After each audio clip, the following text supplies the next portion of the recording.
Good afternoon, everyone. My name is Kalanithi Nesaretnam, and I'm Deputy Chair of Climate Governance Malaysia. Thank you very much for joining us at this webinar. We are delighted at the overwhelming response we have had. I believe the attraction is the eminent speakers we are showcasing. We have Yang Berhormat Dato Sri Mustapa Mohamed, our Minister in the Prime Minister's Department for Economy. To moderate, we have Dr. Firas Rad, World Bank Country Manager for Malaysia, His Excellency Michalis Rokas of the European Union, Ambassador Hiroshi Oka from Japan, Her Excellency Gun Jorit Rosé of Norway, Ambassador Cristiano Magipinto of Italy, and finally, Mr. David Thomas, the Deputy High Commissioner of the United Kingdom. I'm sure you're looking forward to their presentations, but please, allow me to say a few words about the webinar and who we are. Climate Governance Malaysia is the Malaysian chapter of the World Economic Forum's Climate Governance Initiative. Our mission is to influence non-executive directors of boards of public listed companies to address climate change and to reduce their carbon footprint. Corporations are responsible for generating most of the emissions and also have the resources to fix it. Ultimately, we would like to address the current climate emergency and keeping temperature rise to no more than 1.5 degrees. IPCC, the Intergovernmental Panel on Climate Change, warned that to avoid the catastrophic impacts of climate change, greenhouse gas emissions must halve by 2030 and drop to net zero by 2050. Ladies and gentlemen, globally, companies are under unprecedented pressure from their investors, regulators, and customers to demonstrate their climate resilience. Corporate boards are placing more emphasis than ever on ESG, climate and energy transition priorities. This is not only the right thing to do, but it also represents a real business opportunity. According to a 2018 CDP survey of the largest 500 companies in the world, climate-related business opportunities outweigh the costs and risks by more than double. Increasingly, companies are engaging with their shareholders to discuss these risks and mitigation strategies. Unilever and Moody's at their annual general meetings have included climate as a topic of discussion. The intent is to get explicit approvals for climate risks and transition strategies from their shareholders. Boards and management teams are now taking a hard look at their businesses and setting science-based targets for GHG emission reductions. Ladies and gentlemen, many governments are also now moving in the right direction. This year, countries representing 70% of the world economy have made commitments to carbon neutrality. The European Union, Japan, Norway, and the United Kingdom have pledged to achieve net zero emissions by 2050. Even the United States has come back to the fold and announced that they would halve their emissions by 2030. In Malaysia, we have yet to set a net zero target, but it is heartening that the Prime Minister and his cabinet colleagues have started the ball rolling with the launch of My Climate Action Council. A number of priorities have been announced, including the implementation of the Low Carbon Mobility Development Blueprint and a possible carbon tax. Malaysia was net zero in 2004, and I sincerely believe that we will not have problems working again to achieve this. Whilst the government is working out the policies and incentives, the good news is that more companies in Malaysia are beginning to embark on their ESG journey. I am on the steering committee of the CEO's Action Network, and I'm happy to report that over 40 industry captains have come together to adopt best ESG practices.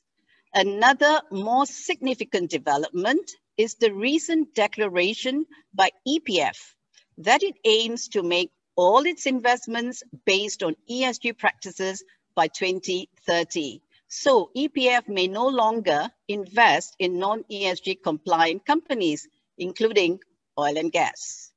Ladies and gentlemen, companies in the future may also be faced with enduring a carbon tax on goods exported to certain countries. The reason we are organizing this webinar is to understand better the intentions of these countries and the impact for Malaysian exporters. I'm sure the ambassadors will elaborate on this. I hope this will give Malaysian companies a good perspective of possible directions these countries are taking. We have already had incidents where goods have been seized because of our labor practices.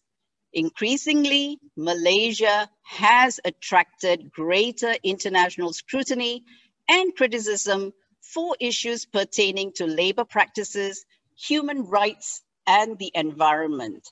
Malaysia needs to step up to the challenge if we want to be able to compete on the global stage. We clearly need to improve. Independent directors of public listed companies, on the other hand, may need to pay greater attention in future to not only ESG concerns, but also to climate accountability. Ladies and gentlemen, in concluding, whilst we applaud these countries that have set net zero target emissions for 2050, wouldn't it be better for the world if they could achieve it much earlier, especially if they are leading emitters when measured on a per capita basis? With that, I have great pleasure in introducing our keynote speaker, Yang Berhormat Minister in the Prime Minister's Office for Economy, Dato Sri Mustapa Mohamed. Please welcome Dato Sri. Ladies and gentlemen, thank you, Climate Governance Malaysia, for the opportunity to speak at this webinar on climate and sustainability. Recently, the world celebrated the 51st Earth Day with the theme, Restore Our Earth, which focuses on natural processes, emerging green technologies, and innovative thinking that can restore the world's ecosystems, including addressing climate change. Although Malaysia contributes less than 1% of global greenhouse gases, we are taking this issue seriously. As we aspire to become a carbon-neutral nation in the future, priority will be given on low carbon and climate-resilient economic development, as well as conservation of natural resources. Ladies and gentlemen, as a trading nation, Malaysia's economic growth has been anchored on exports and imports of goods and services. In 2020, trade was about 120% of Malaysia's total GDP. For the period 2016 to 2020, monthly gross exports averaged at about 78 billion ringgit, while gross imports averaged about 68 billion ringgit. This is an average trade surplus of about 11 billion ringgit per month, with commodities and manufacturing as key export sectors for Malaysia. While trade will remain an important growth enabler for the Malaysian economy, we need to be mindful of the global challenges and rapid transitions ahead. The world is undergoing a phase of energy transition towards cleaner, greener, and more sustainable sources of energy. Many of our trading partners are pushing ahead with climate net zero ambitions. For example, the European Union wants to ensure that imported goods pay the same costs of emissions as European companies, while a carbon border tax will penalize imports from countries that lag behind in fighting climate change. Consequently, Malaysian companies need to look ahead and develop robust green strategies to reduce greenhouse gas emissions and resource consumption. Climate change mitigation and pollution prevention have increasingly become important as businesses continue to seek social license to operate. On this note, more industries in the world are now focusing towards becoming more environmentally sustainable, resource efficient, and have increasingly demonstrated their commitment towards environmental, social, and governance goals in line with a more sustainable future. Ladies and gentlemen, by aligning our way of doing business to meet the requirements of our trading partners in line with the Sustainable Development Goals and the Paris Accord, I believe further opportunities could be unleashed and greater value realized for Malaysia. Businesses must therefore adopt the green agenda by implementing the circular economy and sustainable consumption and production practices throughout the value chain. This will further create economic spin-offs and multipliers to adjacent sectors, drawing capital inflows and investments for the country. Ladies and gentlemen, I would also like to note that the government has recently launched the Malaysia Digital Economy Blueprint and will next launch the National Energy Policy. The National Energy Policy will guide the planning and development of the country's energy sector as it transitions towards a low-carbon pathway. These policies, together with holistic action plans, will reinforce and strengthen the nation's trading ecosystem. To end my short speech, allow me to thank and congratulate Climate Governance Malaysia for organizing this webinar. I believe it is timely that this webinar is held, as it will encourage valuable discourse and dialogue with our key trading partners with the aim to further understand their aspirations and challenges, as well as new opportunities. This is particularly critical as we face a pivotal moment in our economy to build back better from the crisis created by the COVID-19 pandemic. Thank you, and I wish you a productive webinar ahead. Thank you. Thank you very much, Yang Berhormat Minister Dato Sri Mustapa Mohamed, for your keynote address. I have now great pleasure to invite our moderator, Dr. Firas Rad. Firas, the floor is yours. Thank you, Kala. Good afternoon, Ramadan Kareem, and welcome everyone to this special panel discussion as part of our online event today on the climate and sustainability ambitions of Malaysia's trading partners. My name is Firas Rad, and I am the World Bank Country Manager for Malaysia, and it's my honor to support this event organized by Climate Governance Malaysia and to serve as the moderator for this panel discussion.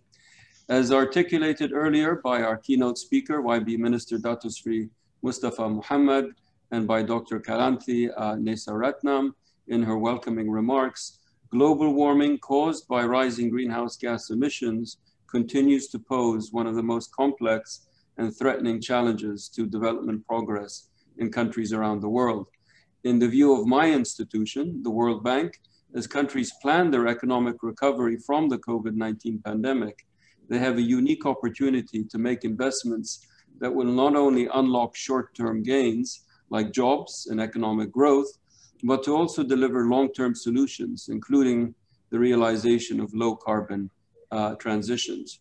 This recognition of the importance of building back better and the recent upswing in global momentum towards scaling up the impact of climate action will prompt many countries in all regions to raise their level of commitment towards reducing emissions and promoting environmental sustainability.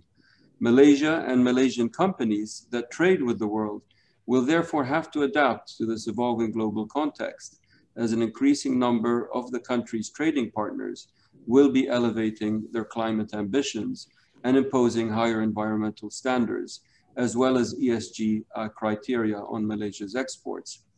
Today, we are convening a panel of diplomats representing regions and countries in two parts of the world that are engaged in the global climate action agenda and have close economic ties with Malaysia.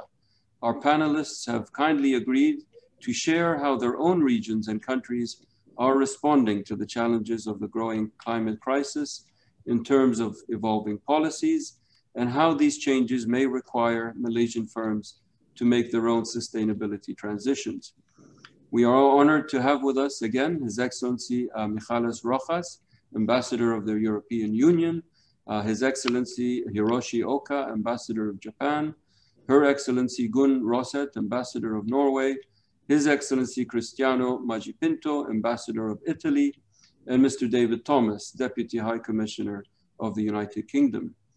I will begin our discussion today by inviting the panelists to make some opening remarks, and I will then pose some follow-up questions before opening up the discussion to questions from our broader online audience. I would like to invite all participants who are connected today to write in their questions in the Q&A box, and I will do my best to pose many of them to our speakers.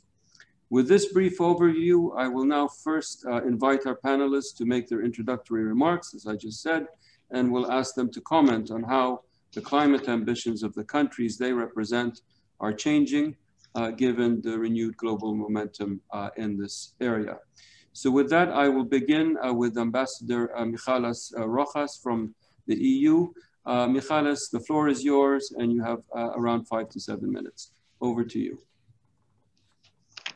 Thank you very much, Dr. Firas, for this introduction. And of course, many thanks to Dr. Kala at the Climate Governance Malaysia for her introduction as well. And as we all tuned in to participate in this panel, we saw the compelling images of the effects of climate change and the video that it was played.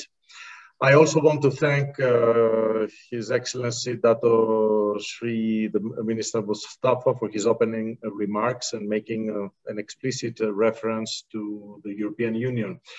The European Union takes some pride for setting the example on the combat and be at the forefront of the combat, the global combat against climate change. I'm sure that many of you know that the EU is set to launch a range of policies as a follow-up to our Green Deal announced at the end of 2019. And this set of new policies, they are going to be also fundamental as a strategy to our post-COVID recovery. We are going to insert into our economies close to 10 trillion ringgit, out of which 30% will be dedicated on actions related to the Green Deal. So let me explain for our Malaysian friends and the audience that the EU Green Deal, what it consists of. In fact, it is our growth strategy to overcome the challenges of climate change and environmental degradation and to transform the European Union into a modern, sustainable, resource-efficient and competitive economy, where there are no net emissions of greenhouse gases by 2050.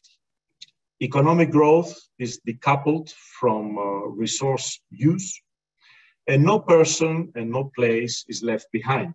So it is an inclusive policy.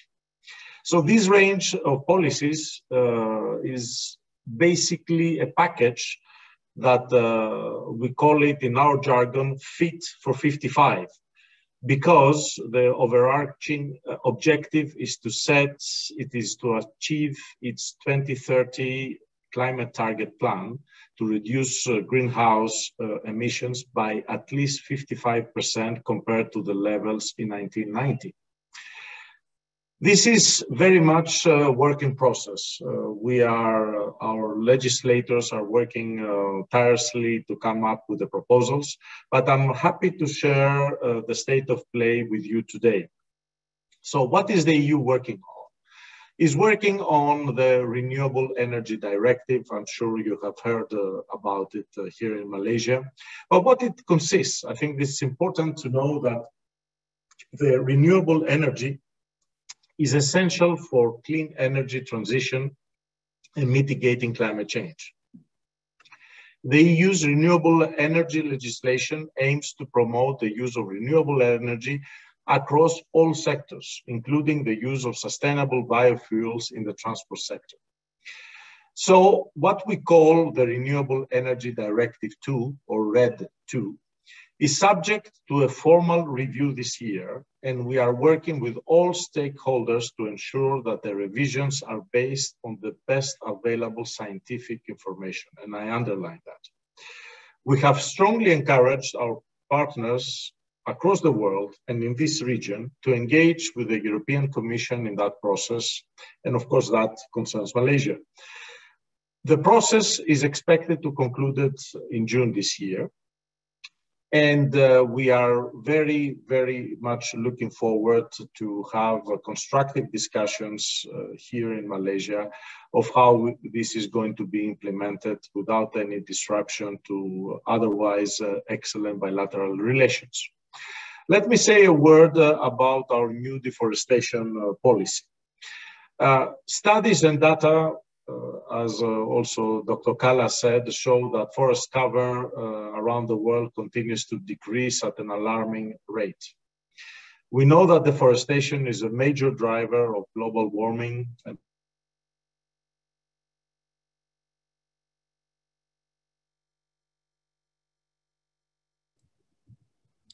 Did we lose Michalis? I'm just checking. This is exactly in line with SDG, the Sustainable Development Goal number 15. Let me give you some more data. 80% of global deforestation is driven by agricultural expansion, in turn driven by global demand for products such as soy, cattle, palm oil, and wood products. The EU consumes 1/3 of the globally traded agricultural products related to deforestation, contributing or corresponding, if I may say, to 10% of the global deforestation associated with the production of goods or services. Therefore, in the EU, in our mindset, we wish to minimize the European Union's contribution to deforestation around the world and forest degradation by reducing the EU's contribution to the greenhouse gas emissions and loss of biodiversity. We have had an open public consultation on the possible policy options last year. This was concluded, it was on for 3 months. And we have saw from the replies, and I have said there are in the tens of thousands of replies that we received a very strong support for tackling the issue of sustainability based on an EU deforestation definition of deforestation free.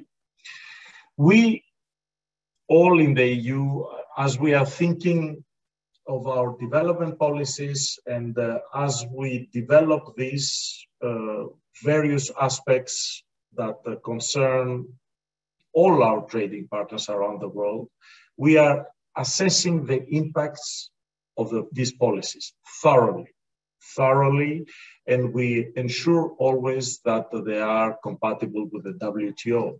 So we are expecting this particular policy to be launched in June this year. Then let me add another important policy, which is what we call farm to fork strategy. The farm to fork strategy aims to reduce the environmental and climate footprint of the food systems. We have ambitious targets by 2030, such as mentioned by Dr. Kala, to reduce by 50% the use of chemical pesticides, to reduce the use of fertilizers by at least 20%, and to achieve at least 25% of organic farming and increase significantly organic agriculture. These are measures that we aim to undertake in the European Union. So we want to achieve this with our trading partners together, because we want to work with international standard setting bodies. We also want to include, and this is our aim, to include an ambitious sustainability charter, including on food, in all European Union bilateral trade agreements. There are other areas of work, but I want to stick to a few minutes as an introduction, and of course I will be happy to reply to questions. But I think what it matters as conclusion is that the European Union bases its analysis 100% on the best available science available to today, and also the drive by our consumers, the EU citizens. So thank you very much, Ramadan Karim and Terima Kasih. Great, thank you, Michalis, for that great overview of the EU's changing climate action ambition.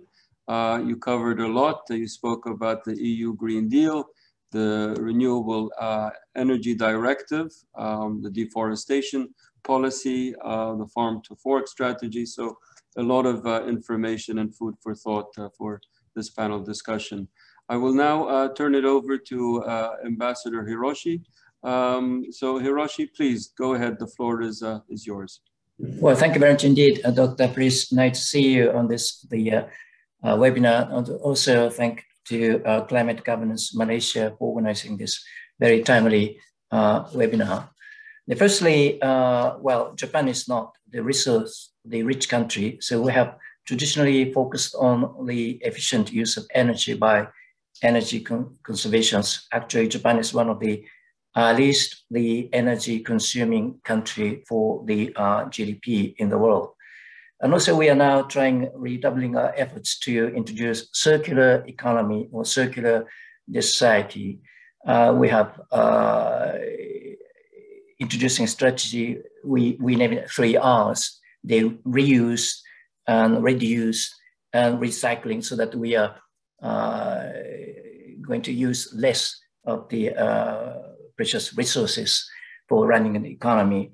And we are also in touch with the Malaysian government, how we can share our experience and expertise in terms of the, for instance, the solid waste, the power generations, as well as the recyclings of the home appliances. Now, on the climate change, of course, we are one of the early participants of the global frameworks in the previous regime, the Kyoto Protocol. When it was adopted, we made a pledge that we're going to reduce the greenhouse gas emissions by 6% from the base year. And actually we have reduced the 8.4%. So this is above what we had pledged within the Kyoto Protocol. Now we are in the Paris Accord. The new Japanese Prime Minister Suga announced that Japan is going to be carbon neutral by 2050. And as a concrete pathway for achieving that carbon neutrality by 2050, he recently announced on the occasion of the America organized the climate summit that we are going to reduce cutting the greenhouse gas emissions by 46% from the 2013 level by 2030.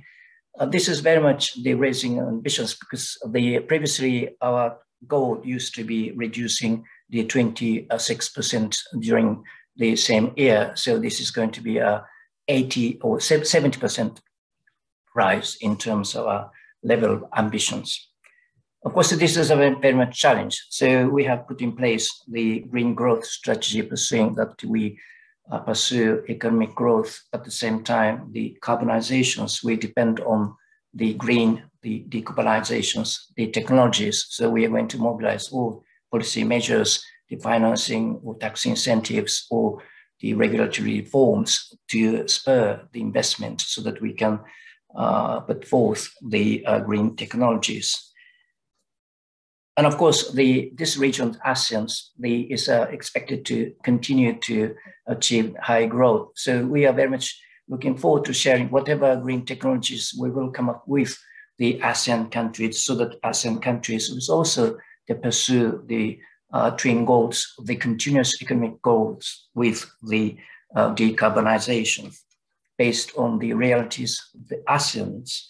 The technologies we have in mind is various. For instance, renewables, of course, at the same time, looking at the high dependency of the coal-fired power generations, we contribute, for instance, the coal-firing of the hydrogen resources or ammonia to reduce the CO2, the usage for the coal-firing, and also perhaps conversions from coal-firing to gas firing, and also the CCUS technologies. The reality of the ASEAN is that, for instance, I have been here in Malaysia. Every day we are experiencing a very much strong squalls, rainfalls, and we experience frequent visit by typhoon. So we must look into how the climate will affect the advantage or disadvantage of the looking at the possibility of renewables. And also one of the realities of this region is the high dependency of coal firing. So how we can support the phasing out coal firing, or how we can make the coal firing is more efficient. For instance, the coal firing of hydrogen or ammonia, or the conversions from coal firing to the gas is something which we are looking into as a possible areas of cooperation. Actually, some of the business, the cooperation is underway, and for the building up of the supply chains of the hydrogen energies and ammonia, making use of the very much rich hydrogen or water resources, as well as the LNG resources in Malaysia. And also we are looking into the possibility of expanding the LNG market so that we can depend more on LNG and instead of the coal firing. And also we have just recently announced that by 2035, all the new cars sold in the market is going to be electrified cars that include not only the electric vehicles, but looking at the kind of the lifetime contributions to decarbonizations, we include the hybrid and the plug-in hybrid, and also fuel cells. These are also the technologies we can share with the countries in the region. So we are based on the realities of the ASEAN. We're very much looking forward to working with the ASEAN countries, how we can contribute, how we can work together to low carbonize or decarbonize the economic activities in the regions. Then finally, of course, the climate change is a global challenge. So we are looking beyond the ASEAN countries. We are very much active in contributing the global, addressing the climate change, including our contributions to the Green Climate Fund. We have already contributed to $1.5 billion, and we made an additional pledge of $1.5 billion, which places Japan's just next to the UK, which is going to be the host of the countries. But well, I'm happy to answer any questions, but thank you very much indeed for having this very timely and informative forum. Thank you. Thank you, Hiroshi, for also that great overview and for summarizing Japan's rising ambition. 70% is quite significant. You mentioned that the Prime Minister had actually made that pledge during the summit with US and other countries that were participating. You also talked about Japan's efforts to green its financing, to green its technologies, moving away from coal-fired technologies, and also looking at vehicles, cars, turning them into fully electric and hybrid cars, and moving in that direction. So many thanks for that introductory intervention. I will now move to ask Ambassador Gun to come in and to provide an overview from her point of view. So Gun, over to you for 5 to 7 minutes. Hello, good afternoon. Thank you, Ramadan Karim, and thank you to Climate Governance Malaysia. Thank you to YB Minister Dato Mustapa for his encouraging words, and to my other colleagues. I think in my opening remarks, I will say a few words about our overarching climate ambitions, maybe focus more specifically about the recovery plans after COVID in Norway, and a few words about a very huge investor, of course, well known to anybody in this audience. I will think about the Norwegian Global Pension Fund. But first of all, and also if there's interest afterwards, I can take questions on how we manage state-owned companies, since that's a similarity we share as Norway and Malaysia, to have a government who actually own quite a few companies. But yeah. So, and how these things I'm saying directly affects Malaysian companies, maybe I can come back to that, but maybe I will turn the focus a bit to look at the positive opportunities that lies in these ambitious targets that we set, because it gives a lot of opportunity for innovation, for input from private sector, which I think is a big chunk of the Norwegian shift, which I will come back to. So, and I think also as Norway and as part of EFTA is negotiating a trade agreement with Malaysia, that's also where some of these joint challenges can be dealt with and met within predictable framework.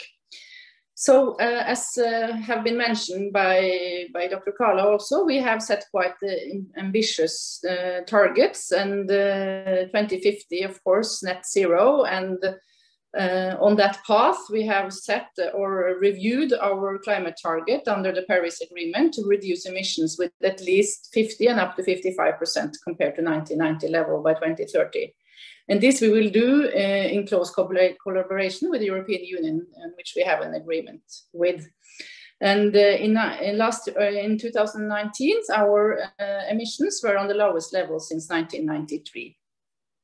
And of course, to reach the agreement, international cooperation is important. So we are very actively involved in climate diplomacy, climate finance, large global projects such as the International Climate and Forest Initiative, where we allocate 3 billion NOK, which is 1.5 billion Malaysian ringgit annually to combat deforestation as part of our climate involvement.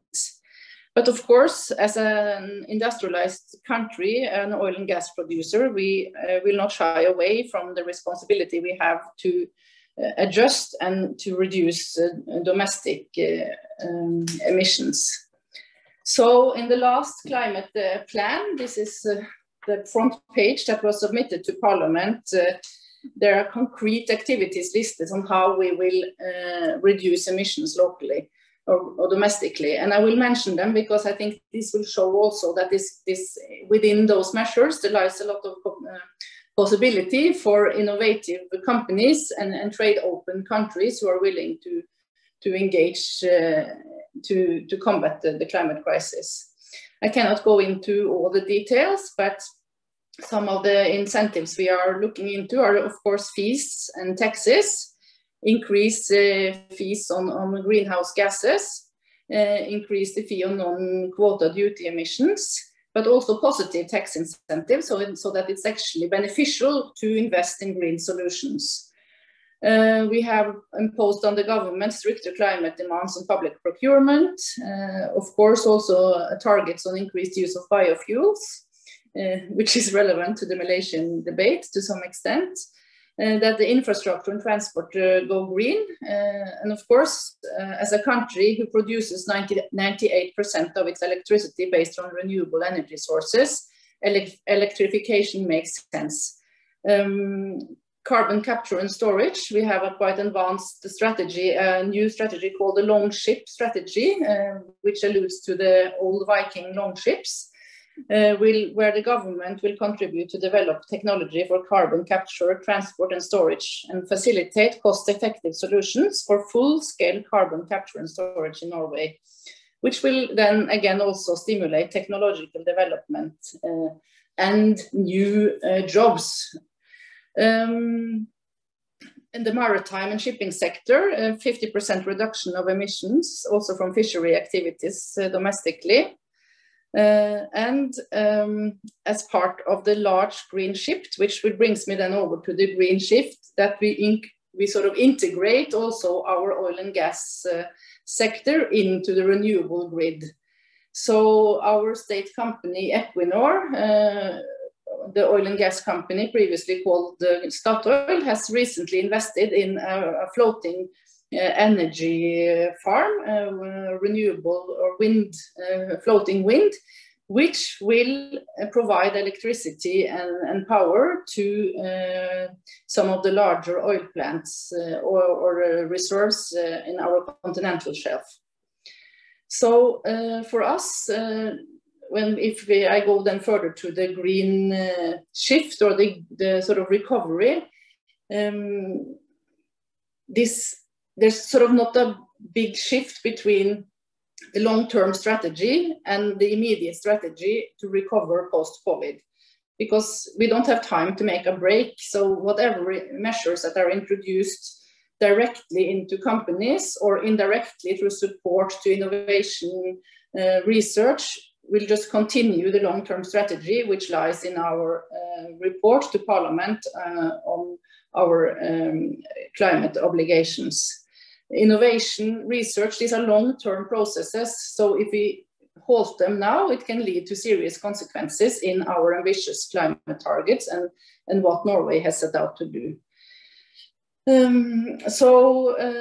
Within that, we have continued our action plan for green shipping. As I said, the green recovery plan, we have allocated funds directly to companies, which then will focus on young growth companies, innovation, support funds, private innovation sector, different clusters, also environmental technology.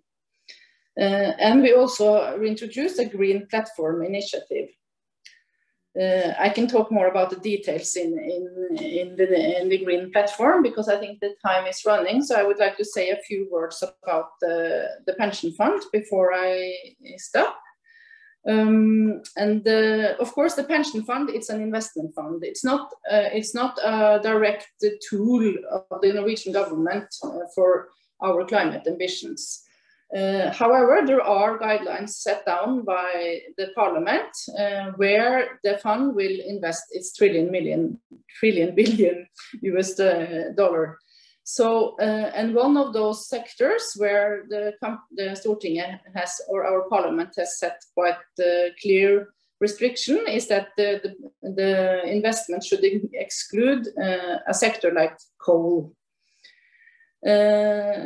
Which might be of relevance, of course, to Malaysia. The ethical board of the fund also looks into companies where they find the risk to be unacceptable. And this includes climate as a topic for unacceptable risk. So then the ethical board will actually promote the suggestions on concrete companies where the fund should withdraw, but the final decision will then be made by the Bank of Norway. But the process will be transparent and open for the public to look into.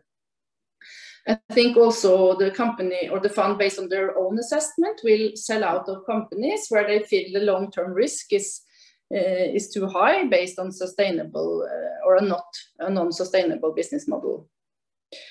There is a request to the fund to invest up to 120 billion a year, Norwegian kroner, 60 billion ringgit, in directly environment-related activities. And it is a strategy by the fund to use dialogue and to use their vote in companies where they are investment to invest in or to engage in a strategy for companies where the fund is an investor to include climate change in their assessment and strategy. And they also encourage companies to report on climate issues and engage in a transparent and responsible dialogue with relevant authorities. So I think to conclude, we don't see the sort of climate ambition as something that is happening in its own space. It is a part of how Norway will survive, how we will engage globally, how we will engage with our trading partners to create jobs, to create a joint sustainable future, and to use the innovation culture, the high-tech and all the research that we have built through the year as a sort of an active and high-tech nation, also within fossil energy production, and that can be transformed into more sustainable and low emission industries. And maybe just a final sentence is that when it comes to the restrictions on, for example, exports to Norway and the European market, I think for us, trade restriction is not an active tool in our climate policy. Then I think the Norwegian government would be more focused on positive incentives, and the fund as an investor will more focus also on dialogue with the companies where they are actively investing. But I will be happy to take questions. And thank you so much to colleagues for sharing. Great. Thank you very much, Gun, for that great intervention. And there are many similarities as well between Norway and Malaysia, I think, in terms of the structure of your economy and your large sovereign wealth fund. And there are other aspects as well that we can discuss later on. But you did highlight the 2050 net zero target ambition. That's great. And you're cooperating very closely with the EU. You mentioned some very practical steps that you are taking locally to reduce emissions, and how you're also linking your post-COVID-19 recovery plans to building back better and encouraging the private sector to do so. And I think your sovereign wealth fund and how it's promoting clean technologies is also something very similar to what Malaysia's sovereign wealth fund, or its EPF, its pension fund, has committed itself to doing. So many thanks, Gun. I'll now turn it over to Ambassador Cristiano Maji Pinto. Cristiano, the floor is yours for your introductory remarks.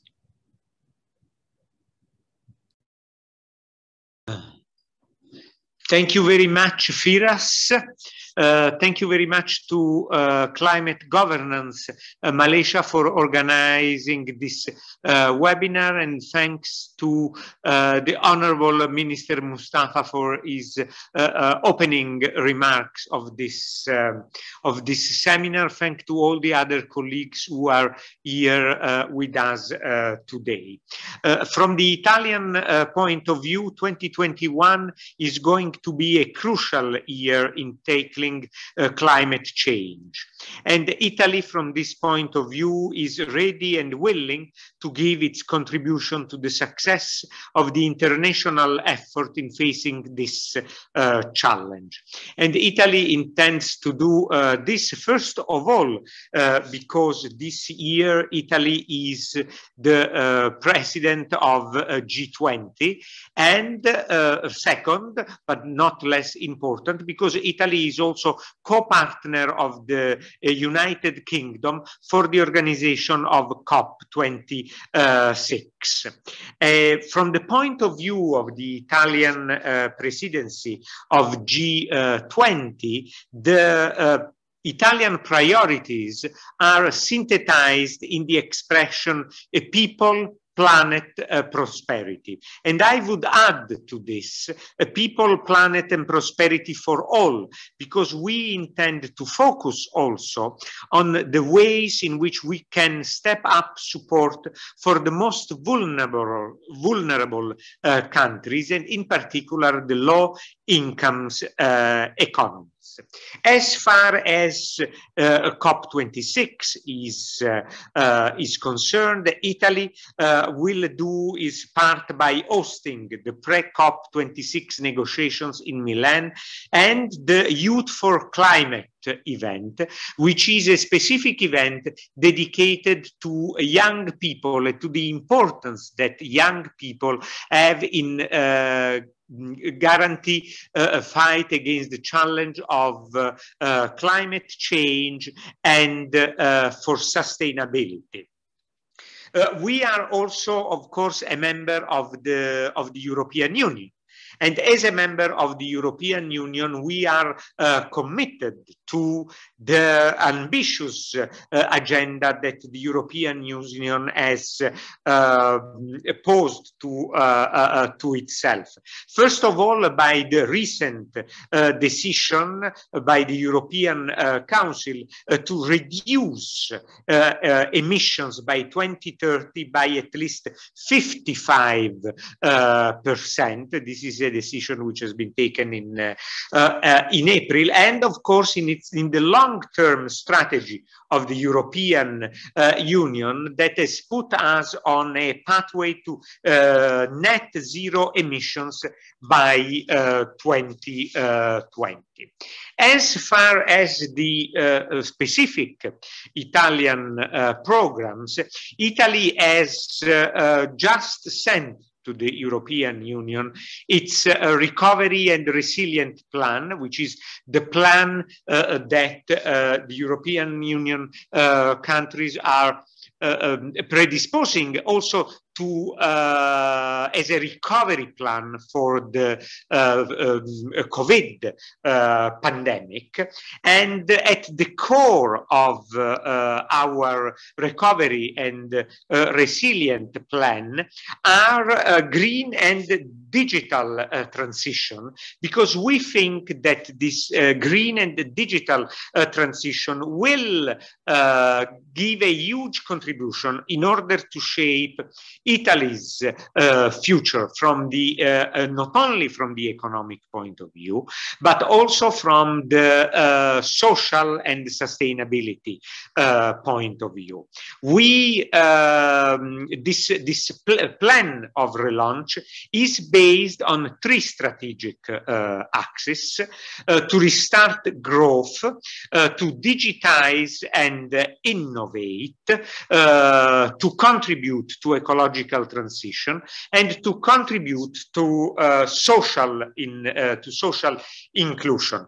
Of course, we consider very important from this point of view the interaction with the private sector, because from our point of view, sustainability is a key factor of competitiveness, not only for the Italian companies, but for companies all over the world. So we are convinced that the company which would like to export, which would like to be competitive at the world level with their products, should be also sustainable, because sustainability is a key factor of and is becoming more and more a key factor of competitiveness. And finally, I would like to give a word about the importance of social sustainability. And when we talk of social sustainability, we think, of course, of women's empowerment. We think of enhancing young people skills. We think of territorial cohesion in order to rebalance the development of regions which are developed in a different manner. And we think also about the necessity to eradicate forced labor, slavery, human trafficking, which is, from our point of view, also a very important aspect of sustainability. Thank you very much. Great. Many thanks, Cristiano, for that intervention and highlighting Italy's role and its outlook for the coming year.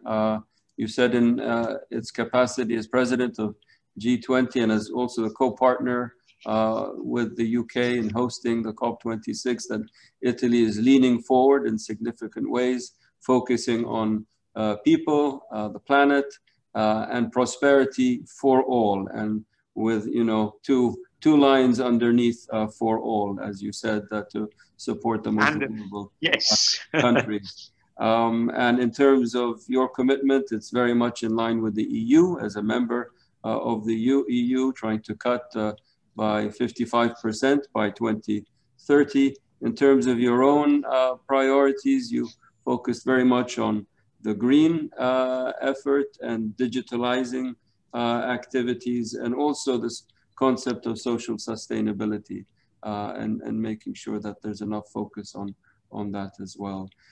So many thanks, Cristiano. I'll turn it now over to David to share with us the view from London. So David, over to you. Thanks, Dr. Firas. So as my colleagues have been mentioning, COP26 has come up a fair bit already. It's a big year for the UK hosting this next UN climate change conference, where there's so much expectation in working in partnership with Italy. And I can tell you, every UK diplomatic mission around the world has been given orders from London that a successful COP is our #1 foreign policy priority. And the COP will, be driven essentially by 4 goals that we've set to try and get the world on track to deliver the Paris Agreement. And the first is to achieve a step change in emission reduction. So we want to see some really ambitious NDCs, both out to 2030, but also those longer term net zero targets closer to mid-century point. And that's, you know, the only way we're going to keep to the 1.5 degrees. We look forward, I'd say, to seeing Malaysia's updated NDC later this year in that spirit. Secondly, we've got to strengthen adaptation. Thirdly, we've got to get the finance flowing, and I think we're going to be talking about finance slightly later in this session. And fourth and finally, we've got to get international collaboration, not just in the UNFCCC negotiation tracks, but also across all areas of energy, nature, supply chains, green finance, and transport sectors. And that's, you know, that's government, business, and civil society all working in partnership. As far as the UK itself is concerned, we would suggest that it is possible to achieve significant economic growth whilst at the same time reducing emissions. Between 1990 and 2020, we grew our economy by 75% and cut emissions by 43%. We were the first country to legislate an economy-wide climate change act, which had all-party parliamentary support in 2008. And we've since amended that in 2019 to commit ourselves to net zero emissions by 2050. We're currently in the process of putting our new and ambitious NDC into legislation, and this will see a reduction in greenhouse gas emissions by at least 68% by 2030 compared to 1990 levels. And it's been really encouraging to hear the latest developments from my colleagues from the EU, Norway, Japan, and Italy. As chair of the COP, we want to encourage all countries to go as far as they can and as fast as they can. And this is why just a few weeks ago, my Prime Minister announced that we were going to further reinforce our NDC by committing to cut to 78% by 2035. And we hope many countries will follow our lead with this kind of ambition. The UK has set out a 10-point plan for a green industrial revolution, and the aim is to mobilise £12 billion worth, that's 67 billion ringgits worth of government investment to support 250,000 new highly skilled green jobs in the UK. And we hope that spurs even more private investment. We've also announced that the British government will no longer provide any new direct financial or promotional support for fossil fuel energy overseas. Renewables, of course, for us is where it's at. It's the cornerstone of our emissions reduction strategy. It actually makes up 43% of our energy mix right now. Renewables are, of course, cheaper than coal power now in 2/3 of all countries in the world. And globally, the cost of wind power has fallen by 49% since 2010, and solar power has fallen by 85%. 20 years ago, the UK had 2 offshore wind turbines powering just 2,000 homes. Now, we've got more offshore wind capacity than any other country in the world, powering 4.5 million homes in the UK. In fact, in 2020, we enjoyed the longest run of coal-free power with a total of 68 days in a row, the lengthiest coal-free period since the Industrial Revolution. There's a bit of trivia for you. We will retire all coal power plant generation by 2025. So as I said, we hope this reinforces the UK's position as we strive to be a world leader in tackling climate change. But again, it's no good if we're in this alone, and we want other countries to follow our lead and at least exceed our ambition. And the road to net zero will be underpinned by pioneering new businesses, new technologies, and green innovation. We need to lay the foundations for thousands of green jobs in the future to grow back better, as everyone's been saying. And this will require investment in R&D, infrastructure, policies to incentivize change, and public education. And we've set out plans for reducing emissions across all of the UK's major economic sectors in an industrial decarbonation strategy. It's important for governments to signal early their ambition to the market and to investors and to the public. So, for example, we made an early announcement that we were moving away from the sale of internal combustion engine vehicles by 2030. This is already having a significant influence on the public's purchasing of cars. We're seeing car makers switch in greater numbers and volume to electric cars. And in terms of urban planning that we're seeing in cities and towns to prepare the infrastructure for this significant shift. Electric vehicles are, of course, becoming cheaper and more efficient, and a wholesale switch to electric transport powered by renewable energy, well, that would play a huge role in lowering emissions and slashing air pollution as well. We need to think about nature-based solutions, including forests, wetlands, seas and oceans, all highly efficient at absorbing carbon. And we've just committed to protect at least 30% of the UK's land by 2030. That part of that 30 by 30 initiative, which I know many countries are adopting. And for us, that's a 4% increase, or 400,000 hectares increase in the land that we're going to be protecting. So we recognize the significant challenges of achieving net zero and the importance of showing how it can be done. I guess there is a risk of greenwashing or empty pledges as net zero takes off and more countries embrace it. It's really important that we set out the detail of how we're going to achieve that, to give confidence, I think, to other countries and others who are scrutinizing our actions. So we'll be publishing our net zero strategy ahead of COP26, and this will set out very clearly a pathway to achieving net zero emissions by 2050. Thank you.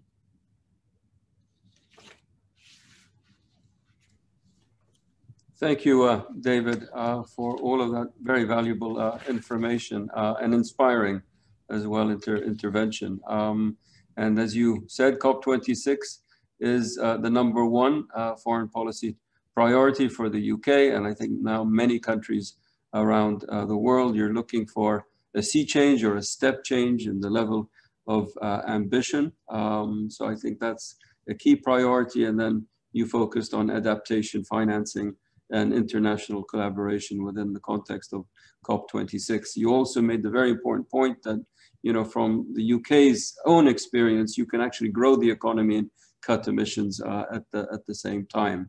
But what's most impressive is this rising, accelerating level of ambition, going from 68% to 78%. And I think that is quite impressive. And as the host of COP26, you're leading by example. But I think the urging of countries to go as far and as fast as possible, I think is a great theme to focus on. In terms of your own investments and incentivizing technologies and businesses to go green, I think you focused on a lot of priorities for the UK, particularly in the transportation sector and with respect to electrical vehicles. And this fact of you wanting to publish everything of how you're going to get to net zero before COP26, I think is laudable and something that countries should also replicate. So with that, I thank all the panelists for the first round of Q&A. I'll now go to the second round and just pose some very quick questions to our panelists, and then we could, if we have time, take questions from the floor. So I'll turn to Michalis.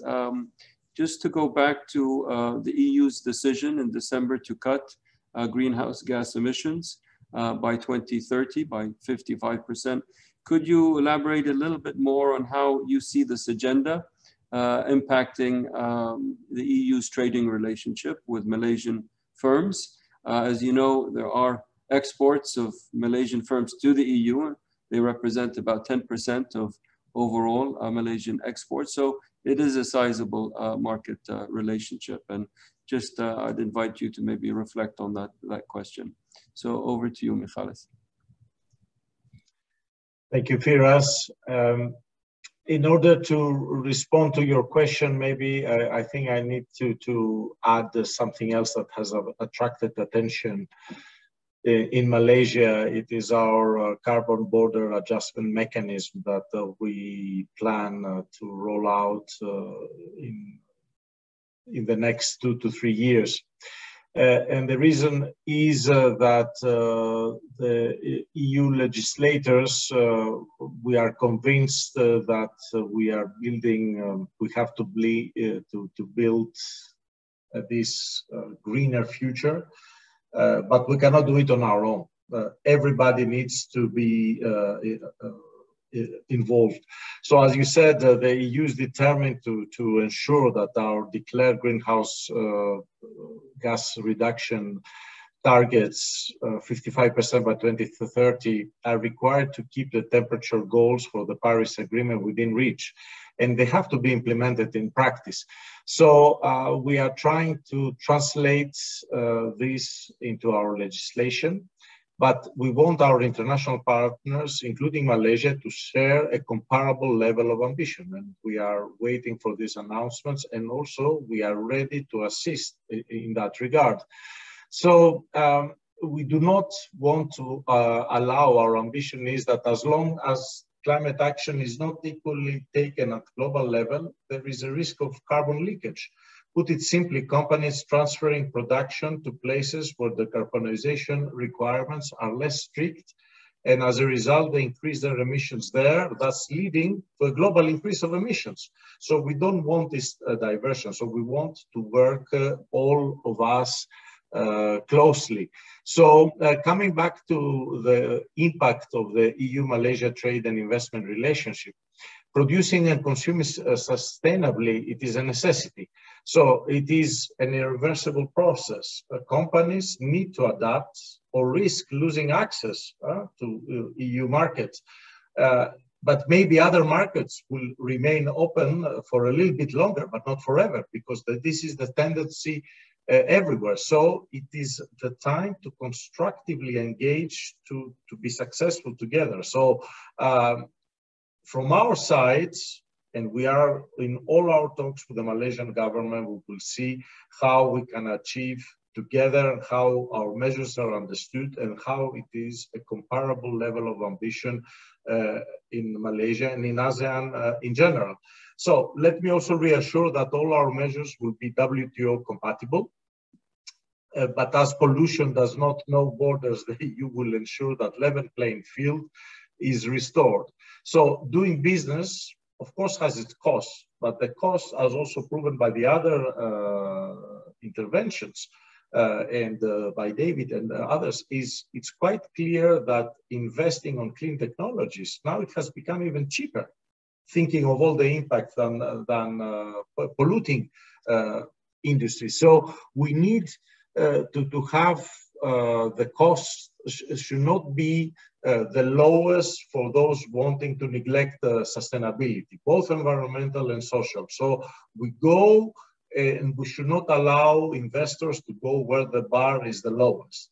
Those who do not play by those rules collectively, and I think this is the aim of COP26, they risk to lose market share globally, not only in the EU. But I am convinced that Malaysians love their environment and their forests, and they want to conserve the country's rich biodiversity that makes it so popular also for Europeans to visit this country, but not only for the Europeans who visit, but the future generation of Malaysia. And in line of this, ensure that Malaysia's own commitments under the Paris Agreement are met and improved in the run-up to COP26.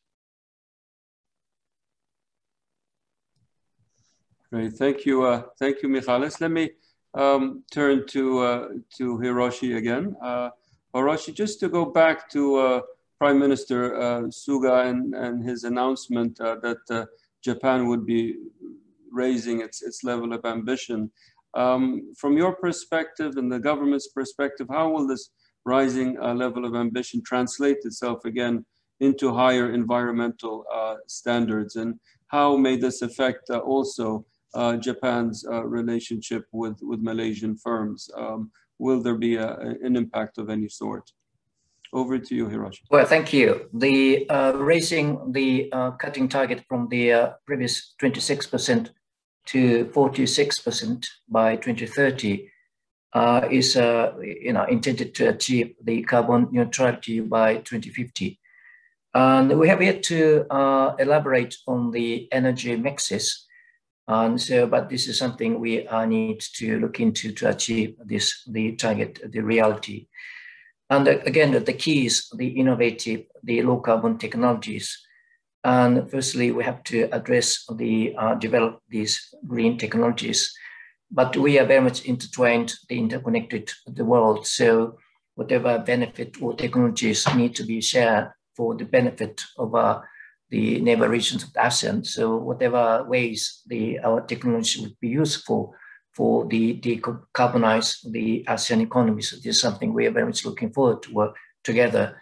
And again, the Asian region is very much the economic growth phase.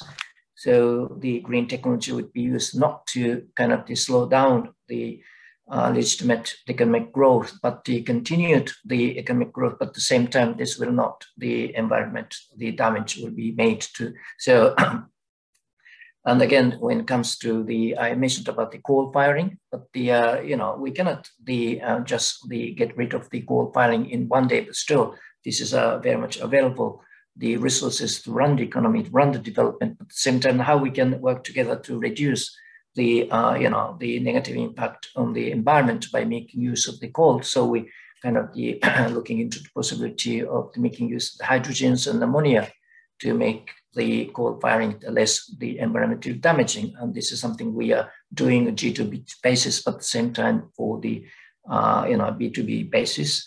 And also something we can work together to the palm oil industry and to make use of the effluent from the palm oil mills, the less environmental damage. And this is also helping Malaysia achieve the climate, change ambition. So there is various ways that we can work together between Japan and Malaysia. And also, of course, the conversions from coal to LNG will also be helpful for making the regional climate situations better. So we are working again with Malaysia to kind of promote the LNG market in the region. So this is something we in that case we very much like to promote the pathway of to cleaner energy, but at the same time we need to base on the realities. So that should allow certain flexibility and the kind of realistic ways to respond to each and every different environment setting that we are in the world. Thank you. Thank you, Hiroshi, for that response. And I think what you focused on also reinforces a point that Michalis was saying, is that ultimately we want producers and consumers to behave sustainably. I think that's the long-term equilibrium that we're trying to reach. Let me turn it over to Gun. And Gun, just to come back to a theme that we had discussed earlier, that Malaysia shares some characteristics with Norway. That's the oil sector. We know, Norway is doing much more, as you said, in the important area of renewable energy. What lessons can Malaysia and Malaysian firms, do you think, can they draw from Norway's experience in this area? Oh, thank you, Firas. No, there is already, I think, a good dialogue between Norway and Malaysia, and also between Equinor and Petronas when they meet on this, because of course our state-owned oil company, or which used to be our oil and gas company, Statoil, is now called Equinor, and it's also because they wanted to signal that they have transformed into a global energy company, not oil and gas producer, sort of solemnly. And I think what we have seen in Norway is that it's important to see the connection between the petroleum production and the increased development of renewable energy. And I think, as I said, we electrify the platforms by floating wind power. But I think and our oil and gas industry, and I think also the same in Malaysia, has been sort of the driver of innovation, of new developments, new technology in Norway. So what has been important is to see that this competence, this technology, this innovation drive is being transformed to other sectors. And I think we see it very concretely, for example, in Malaysia, where we have a Norwegian company called Scatec Solar, who is growing quite big on solar. And almost the entire team that came down to set it up, and the country manager, they have a background working in Malaysia for Aker Solution, which is an engineering company within oil and gas.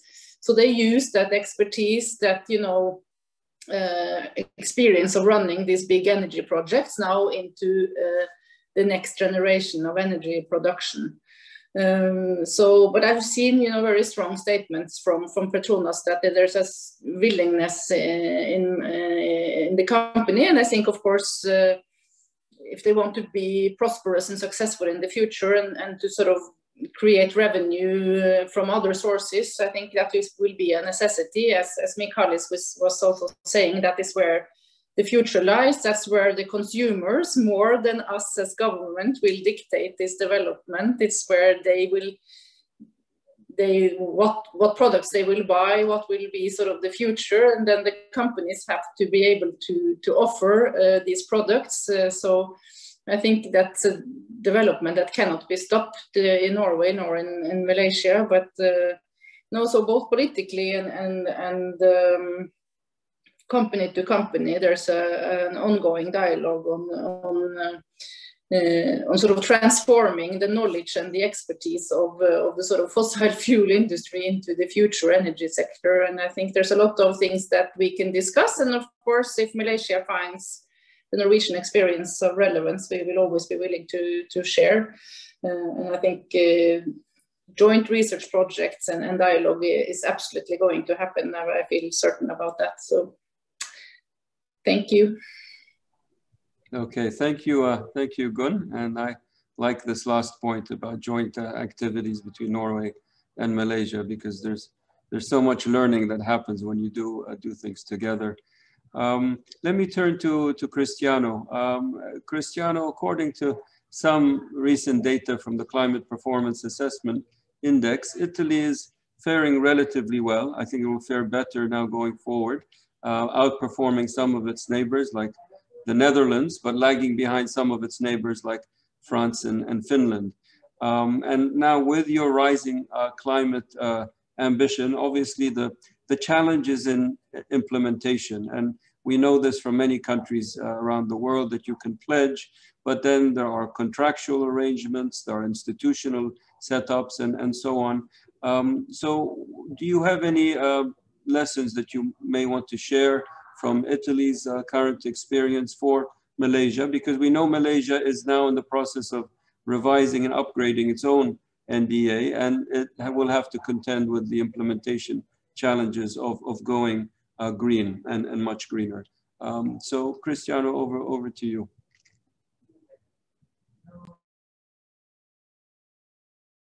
Cristiano, we can't hear you, you're on mute. Now I am online, yes.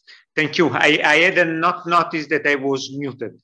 Thank you, Firas, for your question. As a matter of fact, Italy is taking advantage of the recovery plan that I mentioned before, the one that we have just forwarded to the European Union in order to make the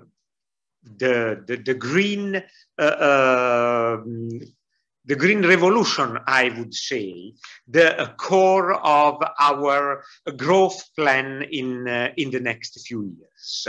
But we think that we will be right on target for the 55% by 2030 and the net zero emission, also because according to the figures that we have, Italy is already faring quite well in many different sectors.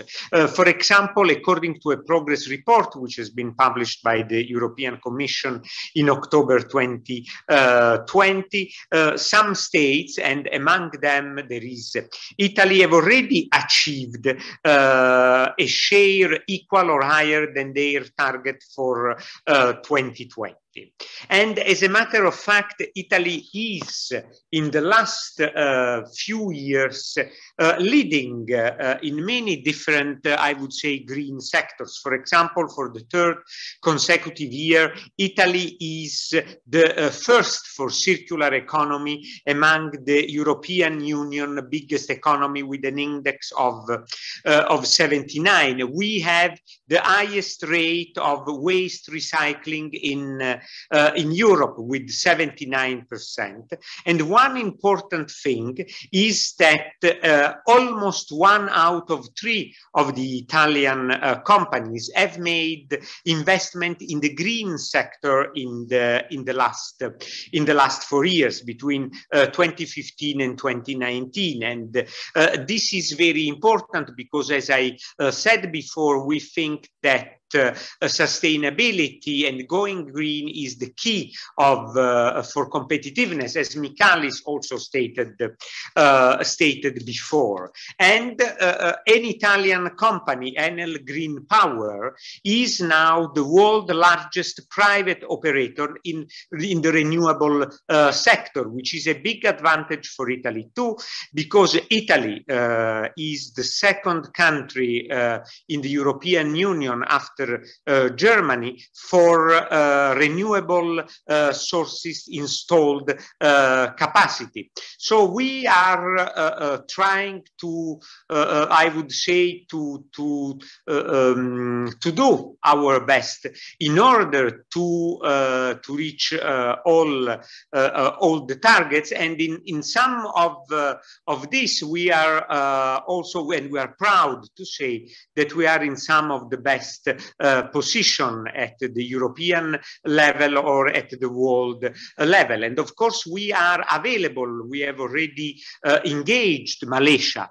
from the point of view of circular economy, for the point of view of waste management, so that Malaysia can take advantage of the Italian know-how, Italian expertise, and Italian knowledge, because I think that the aim for all of us is that, as Michalis was saying before, no one should be left behind. And if we have to progress on this, we need to progress all together.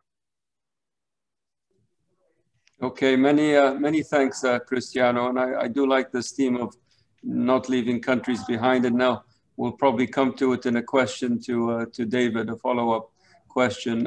So I think, David, everyone is very impressed with the climate ambition levels of the UK. Your recent announcements are probably the steepest around the world in terms of, you know, trying to drive down emissions. Now, given this role, what do you see sort of from your perspective as your role being globally to spread this spirit of sustainability? So all countries should really do a lot in this area, but also in the area of financing. Developing countries are saying, you know, most of the emissions are coming from developed countries, and we need support from we need support from developed countries. So could you address maybe that question as well? Sure. Over to you, David. Thanks, Dr. Ferris.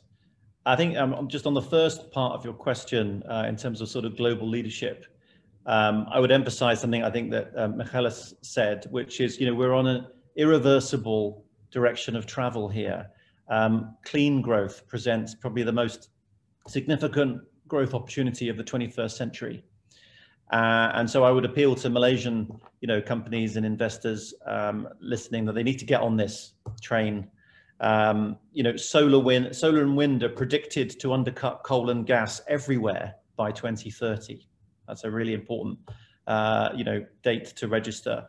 Global trade in low carbon is going to exponentially increase, and anyone investing in coal is going to be looking at sitting on stranded assets, you know, within a decade. So people really need to get this, you know, and this transition. I think we've passed the tipping point. You can see the figures increasing every year.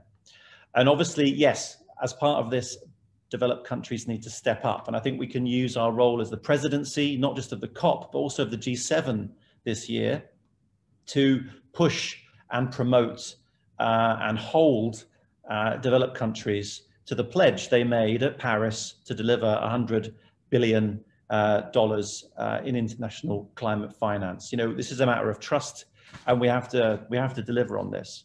And again, I think the best way we see of doing that, other than using the power of those presidencies, is to try and be a good role model.